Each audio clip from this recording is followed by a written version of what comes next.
The Gridiron is sponsored by Anna Marie's. If it ain't Anna Marie's, it ain't breakfast. Welcome to this week's edition of The Gridiron. I'm your host, John Brown, with the head coach, Chad Brubaker. Springford capped off homecoming week with a 42-10 defeat of the Owen J. Roberts Wildcats for a solidifying their second place in the division, coach, and once again moving up in those big district rankings, which we talked a lot about before the game. So kudos to you and the crew on a effort well done there for you guys on Saturday. Yeah, it was a good day. It was a great day.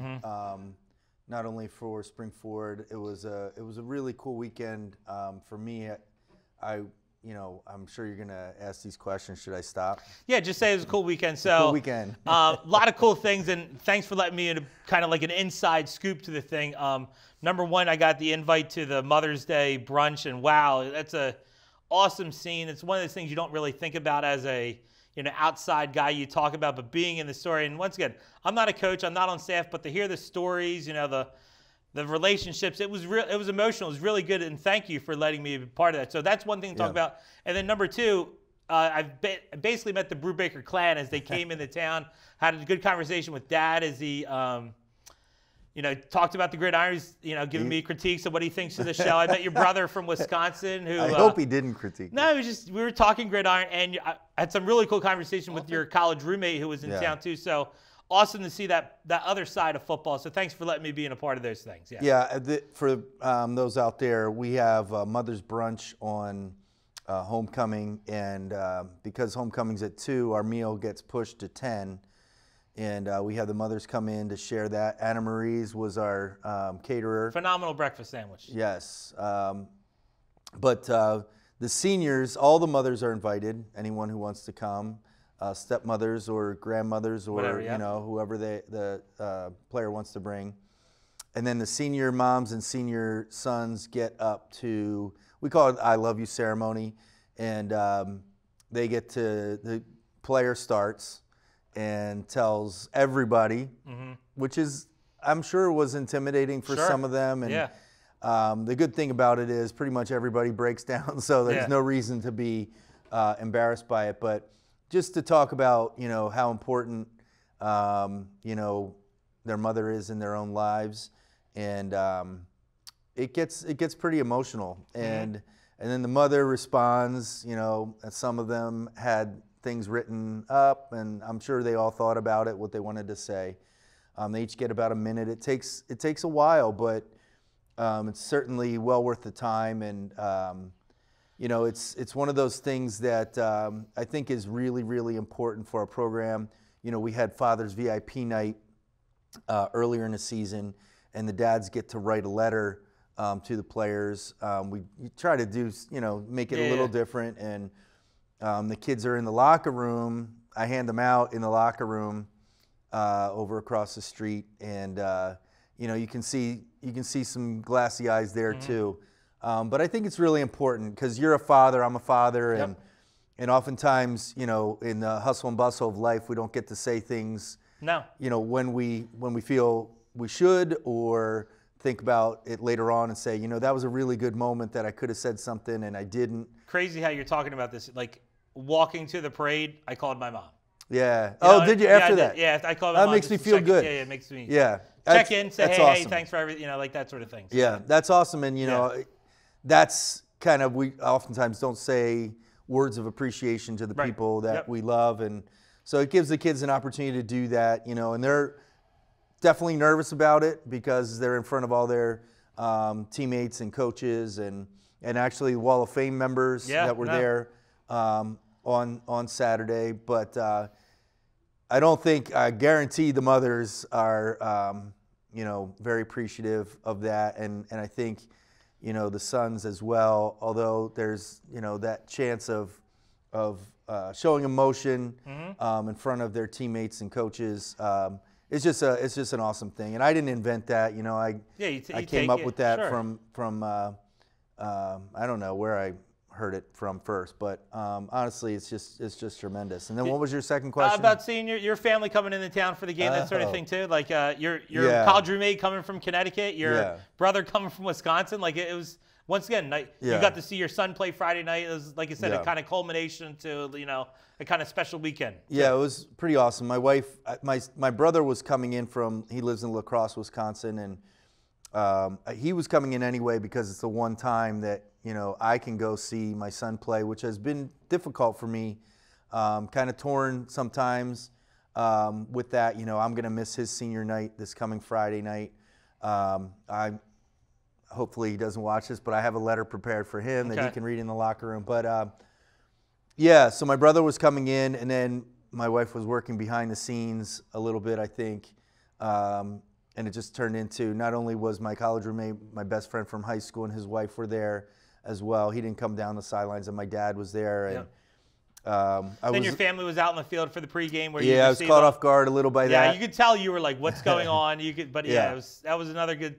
And once again, how long we've been doing the show. I remember your son running on the sidelines, being a ball boy. High-fiving guys in the end zone. Now he's coming in and hanging out with you and the coaches after the game. Yeah, it was a special weekend for me personally, and I'm appreciative of all the people that had a hand in it, including Touchdown Club members and administration and Mr. McDaniel.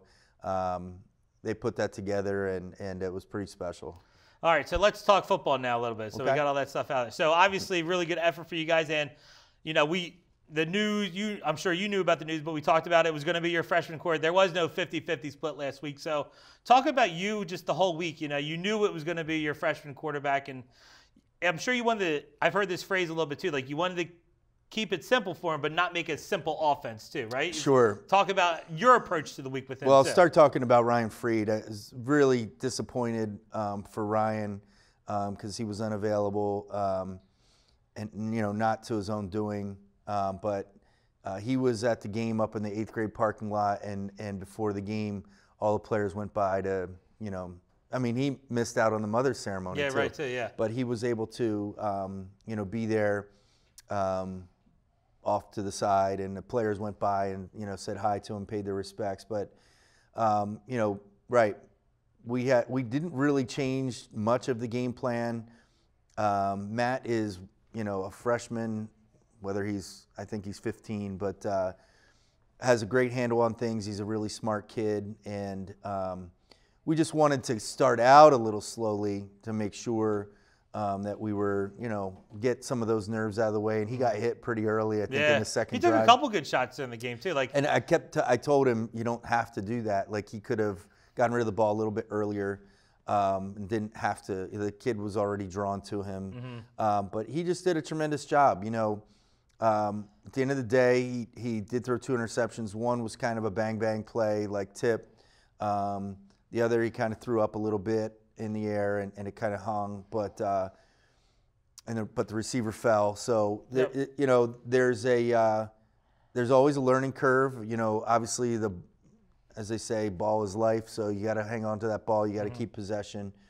But he did a tremendous job in his first game, his first start. So we plan to go back to your 50-50 or whatever, and then play it by ear. If somebody's hot, roll with it. We'll go that way, and if all things are equal, we'll. And it's nice to be able to rely on Harry too. If you can just hand the ball off and kind of mix it. I thought Harry had his best game. Yeah, and I felt like you talked about last week's show those chunk plays. You had a lot of those chunk runs for Harry, for Harry a little bit in the game too. And once again, kind of builds up momentum. And it's crazy how you talk football, but it's amazing how negative plays and penalties just kill. It just seems to really kill your type of offense, that sort of thing. As long as you're getting some positive movement out there, it's a real key to your offensive success.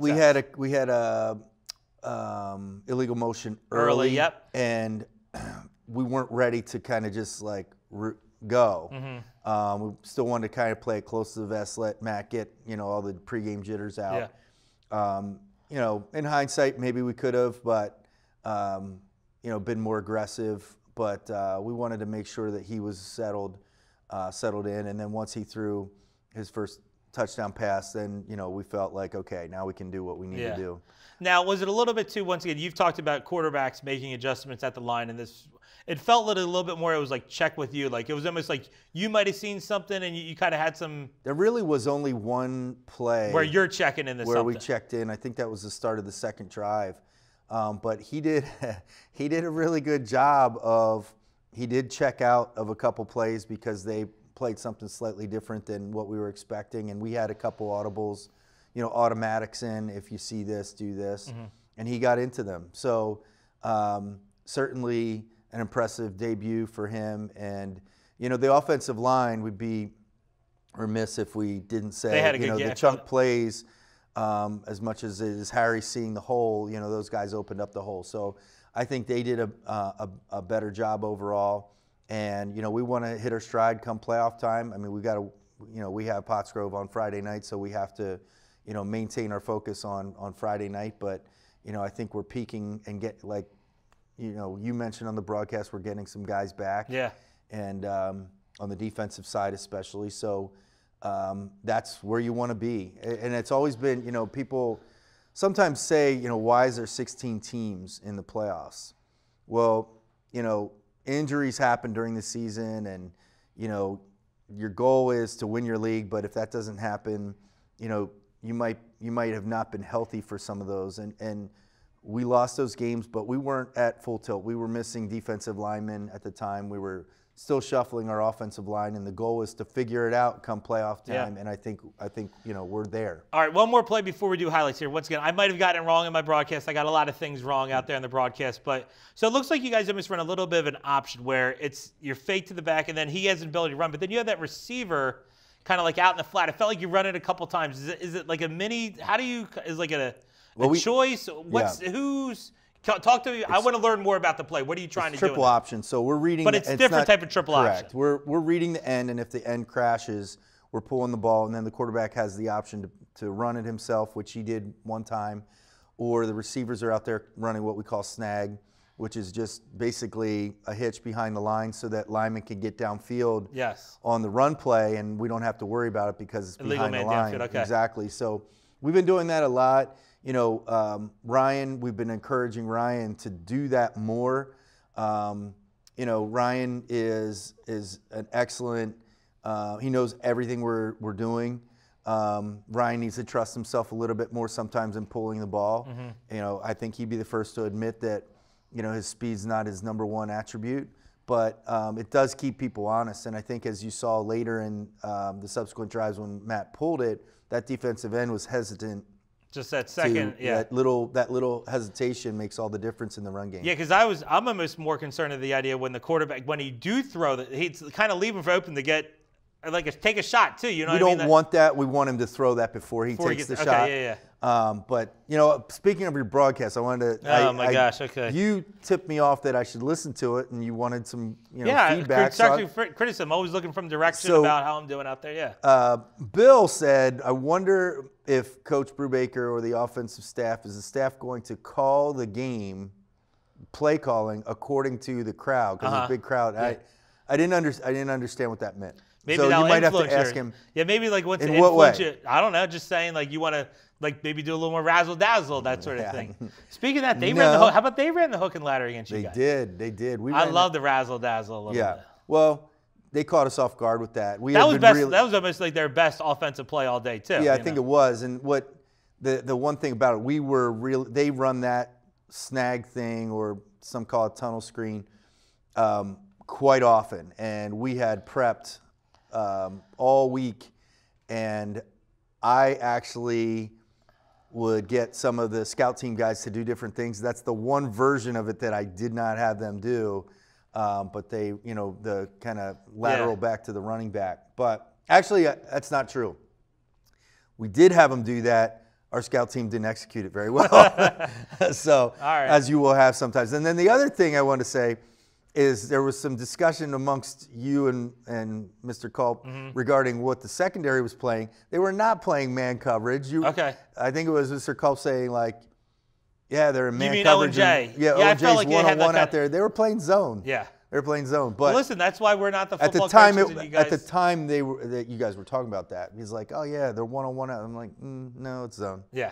So. All right. Well, listen. I love the input there. They're playing cover 3. We're gonna try and get better. All right. Yeah. Just like you guys are gonna try and get. Want to hit your stride for the playoffs. I wasn't saying hit you're our stride not for good. The playoffs. Yeah. Got it. All right. Let's take a look at the offensive highlights from Springford O&J. Upcoming highlights are sponsored by.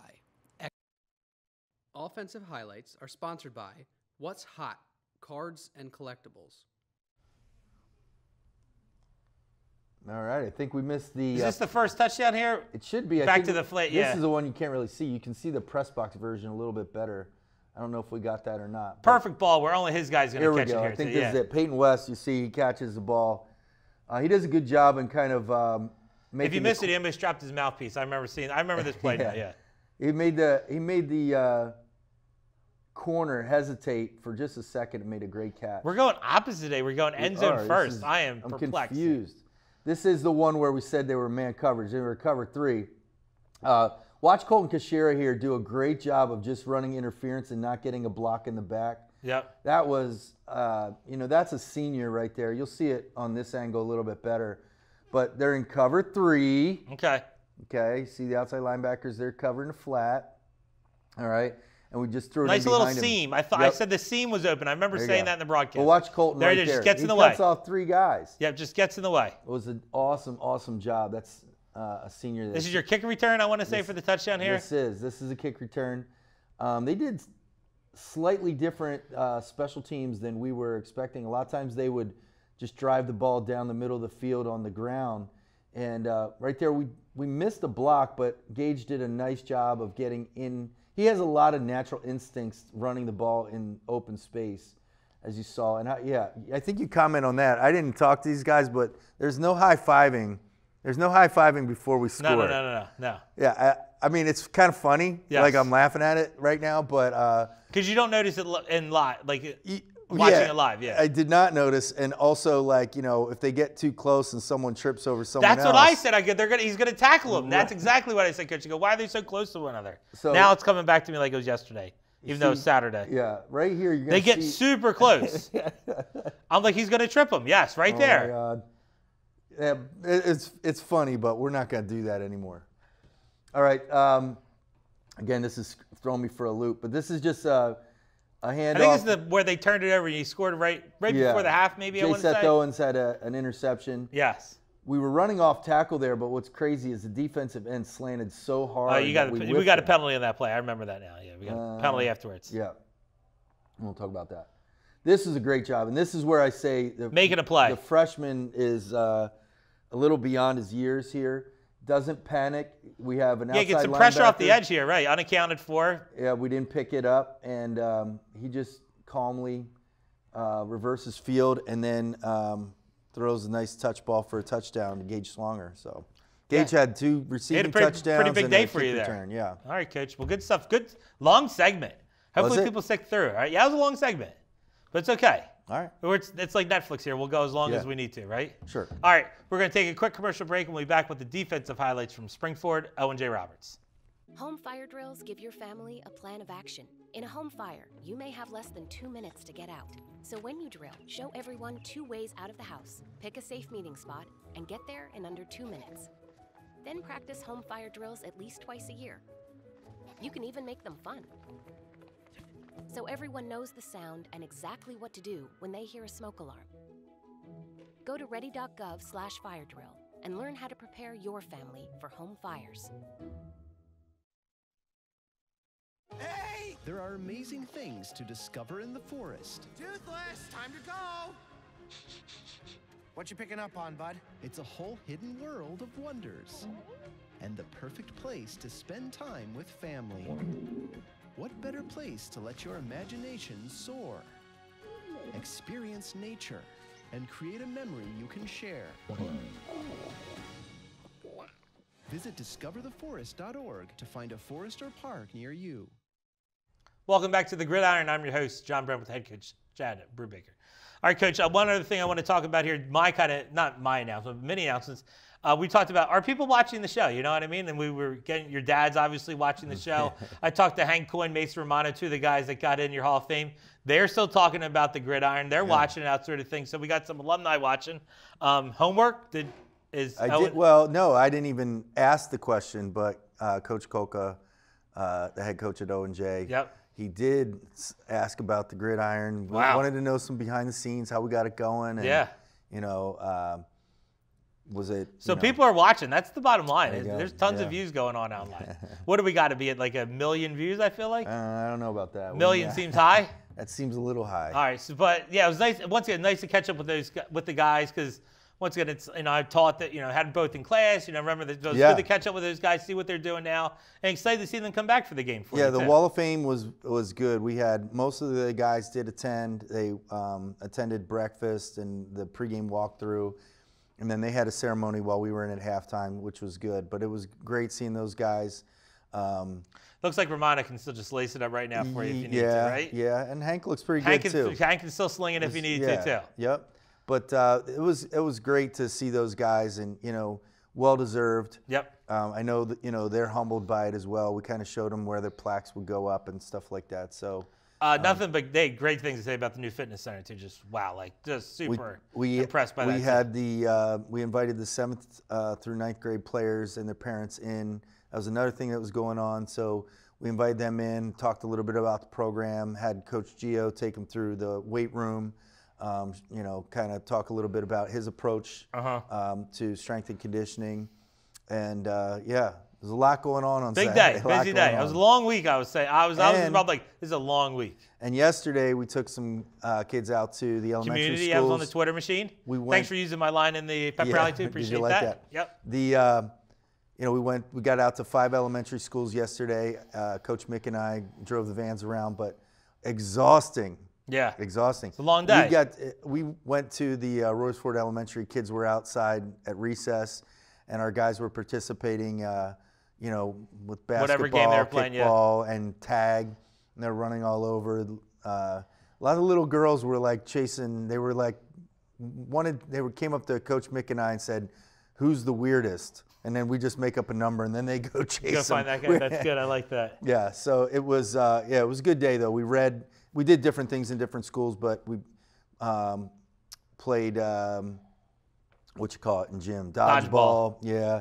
Read some books. Read some books. Talked about making good decisions, good choices. It's Red Ribbon Week, in the elementary school, which is all about good decisions. And, just mingled too. It was nice to mingle and just talk to kids. What's your name? Yep. Do you like chicken nuggets? Who doesn't like chicken nuggets, right? Right. Any other announcements? Anything else going on?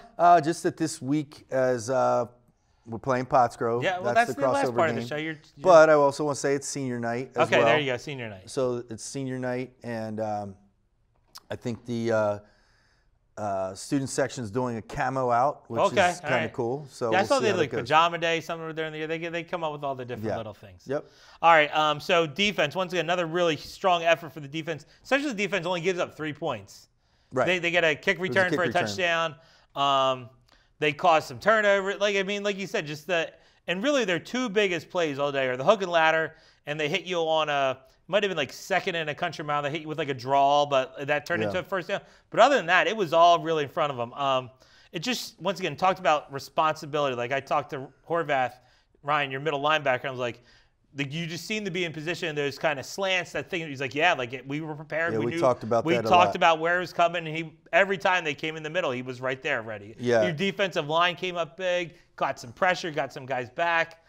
Once again, it just really showed you guys being in the right spot, making plays. Carson Bogdan, my bad. I'm telling you, Carson. It said there's an R in the program. We want to mess it up, but it's my. It's me. It's my bad. My bad, Coach. Carson had an interception return for a touchdown, which was, I really feel like the back-breaking play. Yes. Because it's still a game right there. It was 14-7 at that point, and that made it 21-7. And then J. Seth Owens had another interception that got us good field position. We had a kick return, which we just saw. So, but defensively, they gave up 6 first downs all day. A couple of their first downs were like pretty good runs, but then they stopped them. Yep. I think I agree with you on the broadcast. That was a fumble, the lateral from the quarterback. Oh, my God, yeah, right? Yeah. Did you see where he threw it? Yeah. Kudos to me. I got something I think right. what they thought was that the ball was batted.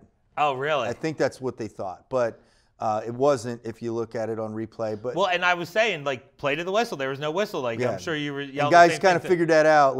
They were expecting a whistle and then realized there wasn't one and went after it, tried to pick it up. But, again, we've talked about this. You had a safety too?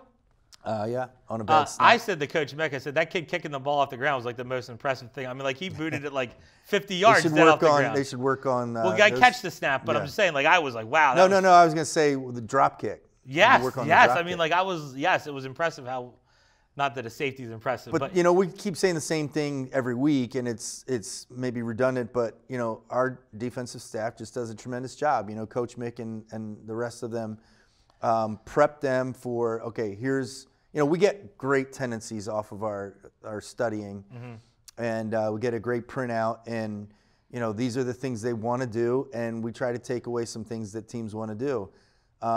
In the past, they've had a lot of success with the tunnel screen. They've had a lot of success where they show bubble and run slant, and obviously the running back, and that took, you know, him getting hurt. Did not help it. I don't think he was feeling well.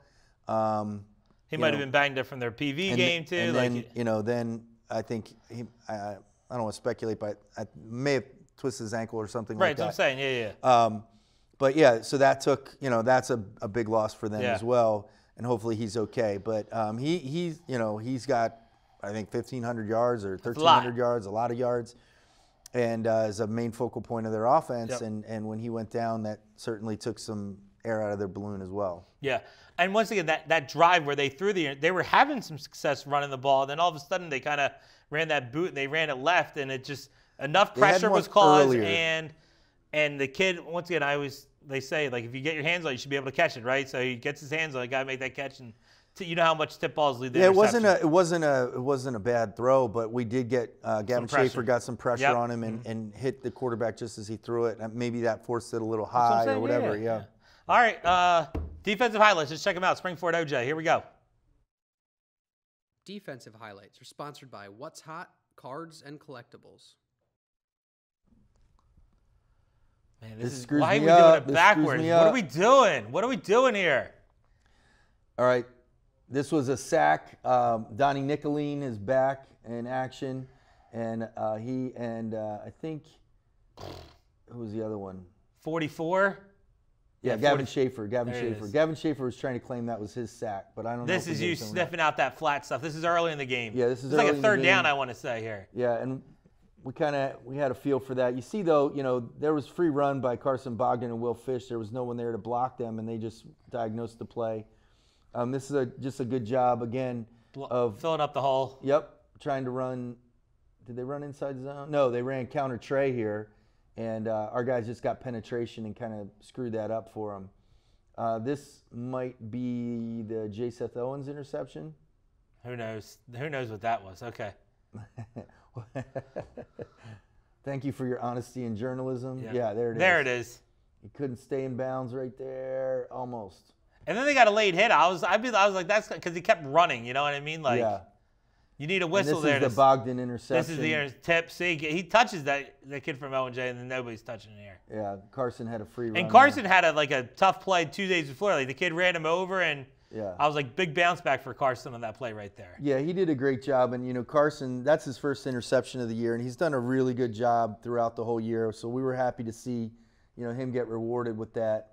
You know, he does a good job. He's in great position. If the kid catches it, he was going to make the tackle. And you see him, the linemen aren't going to catch him. That's for sure. So Carson's done a really good job all year, as has Peyton West on the other side. So it was good to see them get rewarded. All right, Coach. Liberty Division done crossover. We're going to play the Potts Grove Falcons in the crossover. When was the last time we played Potts Grove?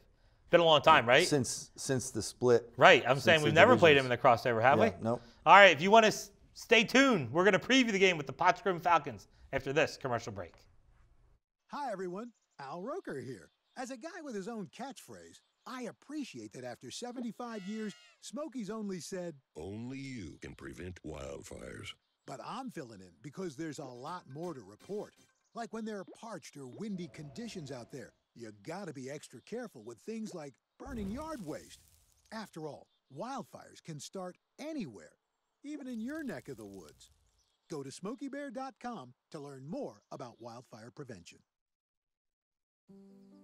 Hey, Dad, I need your help asking Jessica to prom. Of course. Love is like the ocean. You have to tread the waters. Dad, that's not the kind of help I needed. Hey, Jessica. Will you go to prom with me? Yes. You don't have to be perfect to be a perfect parent. Thousands of teens in foster care can't wait to share their first with you. Welcome back to the Gridiron. I'm your host, John Brown, with head coach Chad Brubaker. All right, Coach, for the first time in a long time, we're going to preview a game with the Potts Grove Falcons. I feel like we've been playing the usual suspects in the crossover. A lot of PJP. There was an Upper Perk one year, I feel, in a crossover. 2016. Anybody else that we played in the crossover? Are we going to talk about the crossover at all? Can I just get it on fully, record? No, you're fully on the record how you feel about the crossover. Now, here's the math thing for you, because Owen Roberts only fell like one spot with that loss to you guys, so they're still ahead of you guys in the district. And they probably will end up being right, ahead of us. because that's what I was going to say. They're going to play a 4-4 Phoenixville team, or 4-5, something like that. But the other issue is they're a 5A team, 5A. and you're playing a 4A team that has 2 more wins than Pottsgrove. So it's exactly the same. So you're going to stay, if they win, you're going to stay behind Owen Roberts in the. Yeah, the only shot we have is if, and I think that would only end up in a tie, is if all the teams that they played non-league lose. And looking at our non-league schedule, we think only one has a chance to win. So that would give us 10 more points. But yeah, I'm not a big fan of the crossover.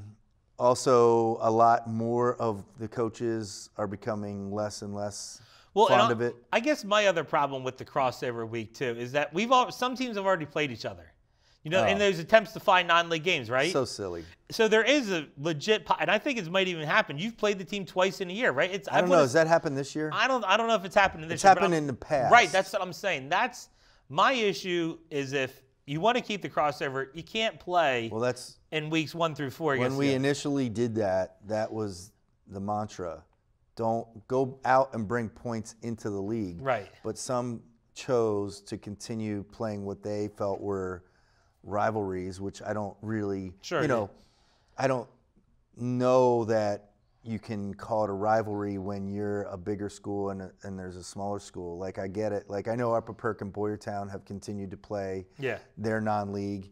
But, here's the deal. There's a lot of different ways to skin that cat. You can play, even if we played earlier, and it was based on last year's records or whatever, it would still be better, because then, okay, if you do Upper Perk and Boyertown, you're not playing week 5. All right, great. Let's play. That's part of our thing.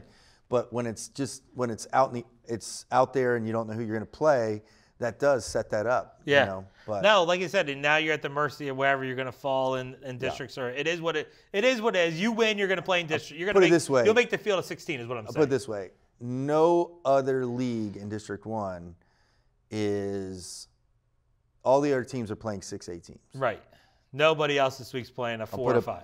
Period at the end of that sentence. There it is. Yeah. All right. Well, like you said, you guys chit chat after the season. We try. You're trying. All right. Let's talk about Pottsgrove here. They finished second in their division. They lost Saturday at PJP. So that's the PJP PVs, the matchup for the league. Lot riding for you guys. I'm sure a lot of points available for them where they are in districts, that sort of thing. So talk about the Pottsgrove offense. Did you see the PJP article where there was some trash talk? I think some Perkins Valley players attended the game to see who their matchup was, because they played Friday. Yeah. And there was some PJP player pointing at them we got. Good luck, guys. Good luck Friday. Good luck. As the line from Taken.